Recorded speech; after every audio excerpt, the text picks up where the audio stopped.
sikiliza kwanza hiyo kilipu ambayo nimekuwekea hapo hivi. Utaona anachomwambia huyo mchungaji wa mwanamke huyo, anachomwambia huyo anayeombewa kama vile ana mapepo. Msikilize kwa makini, sikiliza hata mara 2 mara 3, uirudie usikilize kauli anayomwambia ya kwamba piga kelele kama vile aaminishe watu. Kumbuka hapo hivi ni kanisani, ili awaaminishe kwamba ana mapepo.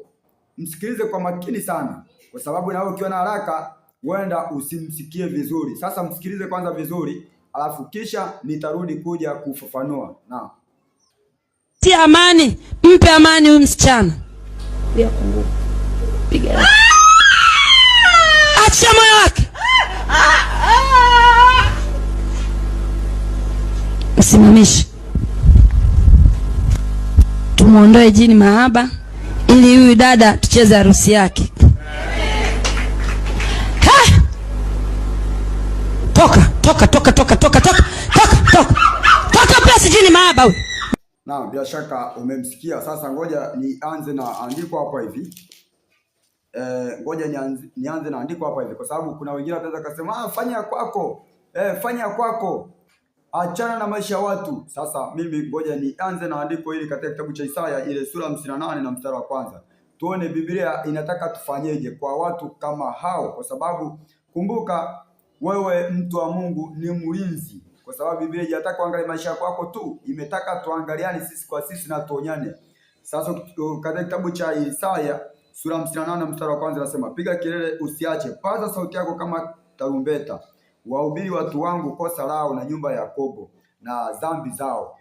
Sasa kwa mfumo kama huo, usipokuwa na ufahamu, kwa watu ambao mnapenda sana miujiza, mnapenda sana vitu vya kubarikiwa. Sasa na bila shaka umeelewa hiyo kilipu niliyokuwekea hapo hivi, kinachoendelea ndani ya makanisa. Na hilo kanisa unavyoliona hapo hivi sio kanisa hilo tu, hata makanisa ambayo mnajua ndio makubwa, ndio yana nguvu. Ngoja niwaambie wapendwa, kanisa ama Mungu, miujiza ambayo Mungu anatoa, sio miujiza namna hiyo, sio miujiza ya sura kama hiyo. Sasa huenda na wewe hata Biblia yenyewe isomi, ni kufika mchungaji wako anaongea na wewe unaondoka umeridhika, hata Biblia yenyewe isomi. Lakini mimi nikwambie, kwa sababu makanisa hayo jaribu kufuatilia sana kwa muda mrefu, kila siku wao wanapokuwa wanafanya maombi ni lazima watu wadondoke mapepo. Sasa ina maana wao waumini wao kila siku wana mapepo. Kama wewe ni cha Mungu na kila siku unaenda kanisani, kila siku unafanya ibada, kila siku unamuomba Mungu, wewe kila siku mapepo yanatoka wapi? Kama ni utapeli ni nini? Kila siku uko kanisani, kila siku unafanya maombi na mapepo nayo, kama si utapeli ni nini? Sasa kwa vitu kama hivyo, na wewe umesharibika akili, ni kufika unapigwa tu, ni kupigwa tu. Ionekane kwamba kanisa lina nguvu, lina miujiza, watu wanadondoka mapepo. Sasa wanachokitaka wao ni kuzileta tu. Sasa nikakusomea katika kitabu cha Isaya na ile sura 61 na mstari wa 1. Nitaanza mstari wa 1 mpaka mstari wa nitakuja mpaka mstari wa 2 ili tuone, nijaribu kukufungua akili. Biblia inasema, Roho ya Bwana Mungu ii juu yangu. Roho ya Bwana Mungu ii juu yangu, kwa sababu Bwana amenitia mafuta ni wahubiri wanyenyekevu habari njema. Amenituma ili kuwaganga waliovunjika moyo, kuwatangazia mateka uhuru wao, na hao waliofungwa habari za kufunguliwa. Sasa huenda uko ndani ya kanisa lakini haujajua wewe ni kipofu. Unajua kipofu ni yule ambaye haoni. Uko kanisani lakini mpendwa huoni. Uko kanisani lakini umefungwa, kwa sababu ukikaa kanisa namna hiyo, umefungwa tu lakini bila kujielewa kwamba umefungwa. Lakini wewe ujue wewe umekaa, wewe ni mtu, huna utofauti na vipofu ambao hawaoni. Huna utofauti na watu waliofungwa. Sasa nikuongezea andiko katika kitabu cha Hosea Tuone Biblia, tujaribu kupekua pekua hapa hivi maandiko kidogo, ili wewe nataka nikakusaidia kwa mtu kama wewe ambao uko kwenye makanisa ya sura kama hiyo, na wewe mwenyewe unapenda miujiza sana. Sasa nitakusomea katika kitabu cha Hosea 4 na mstari wa 6. Inasema, watu wangu wanaangamizwa kwa kosa maarifa, kwa kuwa wewe. Inasema, watu wangu wanaangamizwa kwa kosa maarifa,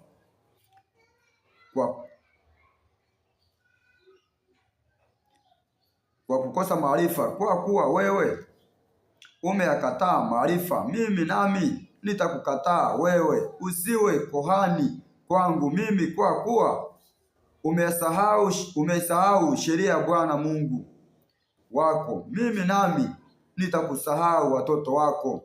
Sasa hapa neno la Mungu linavyosema kwamba watu wangu wanaangamizwa kwa kosa maarifa. Kwanza hapa hivi, hatua ya kwanza, unaangamizwa wewe kwa kosa maarifa. Hatua ya pili, Mungu anasema kwa kuwa wewe ambayo ndio mchungaji wako amekataa maagizo ya Mungu, ameamua kutumia njia za kwake za udanganyifu. Biblia inasema, na mimi nitawasahau watoto wako, na mimi wala sitakuja kujua wewe mchungaji na kundi lako. Kwa hiyo wale walokole ambao wanasema kwamba Mungu anaangalia moyo, Mungu anaangalia moyo, ni kweli Mungu anaangalia moyo, lakini Biblia inasema kwamba kwa kuwa umezikataa sheria zangu, na mimi nitakataa watoto wako. Watoto ni nyinyi waumini ambao umekaa kwa hivi kwa misukule. Sasa ngoja nijaribu kusomea katika Hosea 6 na mstari wa 6. Mungu anataka umjue. Mungu anataka umjue ili siku nyingine usiibiwe kiupumbavu kwa sura kama hiyo.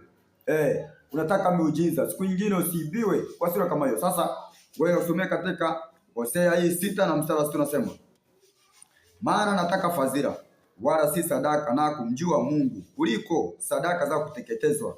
Mungu anataka kumjue kuliko sadaka. Sasa nyinyi ambao mnaingia makanisa hayo ambayo yana force ili onekane kwamba yana nguvu, yanatenda miujiza, ya kwamba watu wana mapepo, yana nguvu ya kuangusha watu, ya kuangusha mapepo, lakini ukija kuangalia ni udanganyifu mtupu tu.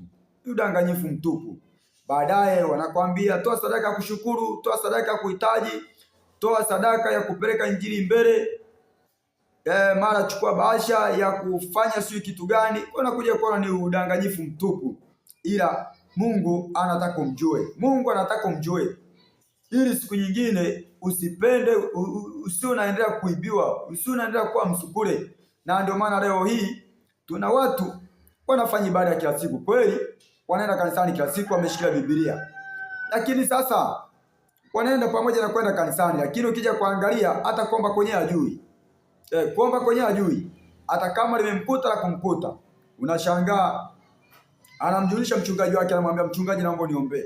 Sasa wewe kanisani unaenda kufanya nini kama sio kwenda kuwa msukule? Kama sio kwenda kuwa msukule. Sasa mimi nikujulisha hivi, makanisa haya kipande kikubwa makanisa haya ndivyo yalivyo. Na ndio maana naona hata waovu, wauaji, watekaji wanasali makanisa kama hayo, na wakifika wanaikiwa na mikono, wanabarikiwa. Na wenyewe wametoka pale wameridhika, wanajua kwamba tumebarikiwa. Tumebarikiwa, mtu wa Mungu umetubariki, asante sana umetubariki. Lakini hakuna kubarikiwa hapo hivi, ni kujilisha upepo. Mtu wa Mungu ni kujilisha upepo. Hakuna hapo hivi neno la Mungu, ni utapeli tu, ni upuzi mtupu. Hakuna neno la Mungu hapo. Mungu anataka umjue kuliko sadaka, kuliko miujiza hiyo, kuliko kuuziwa mafuta hayo. Sasa hapo hivi ni kanisani, hapo ni kanisani. Lakini kwa kitu hicho kinachofanyika hapo hivi,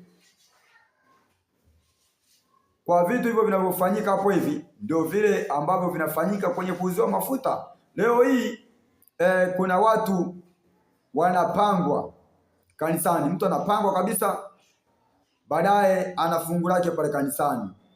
Anaambiwa, bwana, sasa wewe itaonekana kwamba ulikuwa unaumwa ugonjwa fulani, utakuja kutoa ushuhuda ili uaminishe watu kwamba umeponywa na kanisa fulani.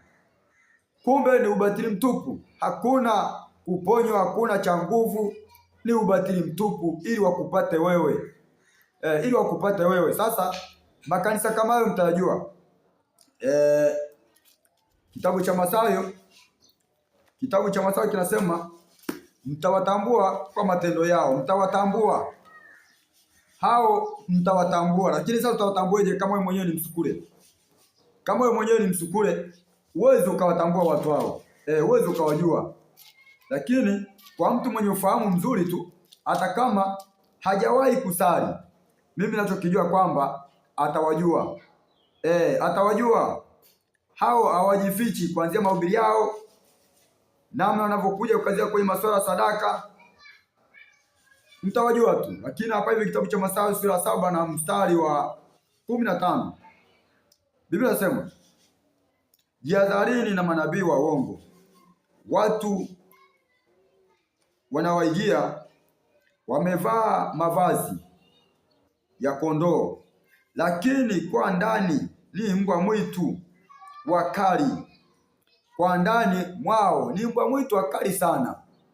Lakini wanakuja wamewajia wamevaa mavazi ya kondoo, yaani ni kama vile ni mtu wa Mungu, ana maneno mazuri malaini kwa kuaminisha kwamba ni mtu wa Mungu, lakini ndani mwake sio mtu wa Mungu. Kuna mahala Yesu anasema kwamba watu hawa bora Isaya kama Isaya alivyotabiri, nabii Isaya alisema watu hawa wananikiri kwa midomo, lakini ndani mwao hawako na mimi. Sasa ndio hao wanatumia jina la Yesu, kwamba Yesu mimi amenisaidia, Yesu kanifanya hivi, kanifanya miujiza, lakini hawako na Yesu. Hata ndani mwao Yesu hayumo, ni waizi tu, ni majambazi. Sasa tunatambueje? Ngoja tusome katika mstari wa 16, unasema mtawatambua kwa matunda yao. Je, watu huchuma zabibu katika miiba, au tini katika mibaruti vyao? Hivyo kila mti mwema huzaa matunda mazuri, na mti mwovu huzaa matunda mabaya. Sasa hapa tunakuja kuangalia kipande kikubwa. Makanisa haya yametengeneza watu ambao toa ubarikiwe, kwa sababu mti ukiwa ni mti mwema basi huzaa matunda mema, lakini mti ukiwa ni mti mwovu huzaa matunda mabaya. Sasa watu wetu tunatambueje? Ndio maana hapa Biblia inasema kwamba mtawatambua kwa matunda yao, ama mtawatambua kwa matendo yao. Maana ya matunda tunawatambua kwa matunda yao. Maana ya matunda ni wale waumini wao wana maisha gani. Na ndio maana ukija kuangalia kipande kikubwa waumini, kwa sababu ukija kuangalia waumini hata ukikutana nao ndani ya kwenye harakati, kwenye sehemu tofauti ama kwenye magari, ni watu ambao inaonekana kwamba wanaenda kanisani, lakini ukija kuangalia ndani ya magari wanatukana matusi ya hovyo. Ukija kuangalia namna kuvaa kwao, wamevaa vinguo vichupi wanatembea navyo, ila wanakuambia ni cha Mungu. Sasa hapa hivi Biblia inasema kwamba mtawatambua kwa matunda yao. Matunda ni wale waumini wana maisha gani, namna kuongea kwao, namna kuvaa kwao, tutawajua ya kwamba hawa ni watu wa namna gani. Lakini matendo ni huku sasa kuja kuangalia hawa wachungaji wanaishi mazingira ya namna gani. Sasa matendo yenyewe ni kama hapo hivi, na hiyo ni sauti imevuja. Hiyo sauti imevuja, lakini lengo lake lilikuwa sio kwamba ajulikane ya kwamba ni mtu wa namna gani, lakini baada ya kumwambia mtu kwamba piga kelele, ndio sauti imevuja. Lakini Mungu anasemaga siku za mwizi na 40 utafanya namna unavyofanya, lakini ipo siku Mungu atayaweka maovu yako hadharani. Ni Mungu. Kipande kingine Mungu ameamua kuwasaidia watu ili muweze kujifunza kwa vitu kama hivyo. Sasa matunda ni waumini wake, na matendo ni mtu mwenyewe. Sasa mchungaji mwenyewe yuko kwenye yeye mwenyewe namna gani anavyofanya. Ni kama hivyo unavyoona kwamba wakina Kiboko ya Chau walikuwepo hapa hivyo, anaibia watu. Wakina Kiboko ya Chau wala kina Mwamposa wanaibia watu, lakini kama una ufahamu mzuri unajua kwamba hapa ndio kuna nguvu, lakini hakuna nguvu, mtu wa Mungu, ni wizi mtupu. Amina, Mungu awabariki sana.